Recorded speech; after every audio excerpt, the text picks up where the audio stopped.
MLC కవిత రాజీనామా లేఖ అందిందన్నారు తెలంగాణ శాసన మండలి చైర్మన్ గుత్తా సుఖేందర్ రెడ్డి. కవిత తనతో ఫోన్లో మాట్లాడారని, ఒక్కోసారి సభ్యులు ఎమోషనల్గా నిర్ణయం తీసుకుంటారని గుత్తా చెప్పారు. అందుకే కొన్ని రోజులు వేచి చూస్తామని, ఆ తర్వాత కవితను మరోసారి సంప్రదించి తుది నిర్ణయం తీసుకుంటామని గుత్తా సుఖేందర్ రెడ్డి చెప్పారు.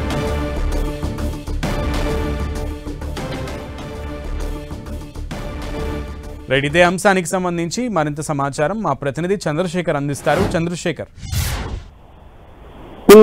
ఈ రోజు ఇటు శాసన మండలి చైర్మన్ గుత్తా సుఖేందర్ రెడ్డి మీడియాతో చిట్ చాట్ చేస్తున్న క్రమంలో ఇటు ఎమ్మెల్సీ కల్వకుంట్ల కవితకు సంబంధించిన రాజీనామా లేఖ అందిందని చెప్పి ఆయన నిర్ధారించడం జరిగింది. అయితే ఇటు చాలా మంది సభ్యులు ఆయా సందర్భాలలో వివిధ సందర్భాలలో ఎమోషన్ గురై రాజీనామాలు చేస్తుంటారని, కాబట్టి వెంటనే ఆమోదించకుండా వాళ్ళతో ఒకసారి నేరుగా సంప్రదించి ఒకసారి మొత్తం ఆవేశం కొంత గ్యాప్ ఇచ్చిన తర్వాత వాళ్ళతోని మాట్లాడి నిర్ణయం తీసుకోవడం అనేది ఒక సాంప్రదాయంగా ఉంటుందని చెప్పి, అదేవిధంగా అందుకే దాన్ని వెంటనే ఆమోదించలేదని చెప్పి అయితే చెప్పడం జరిగింది. అయితే ఇప్పటికే తనతో ఒకసారి ఫోన్ లో కూడా సంప్రదించారని, అప్రూవ్ చేయాలని చెప్పి కవిత కోరినట్టు కూడా ఆయన చెప్పారు.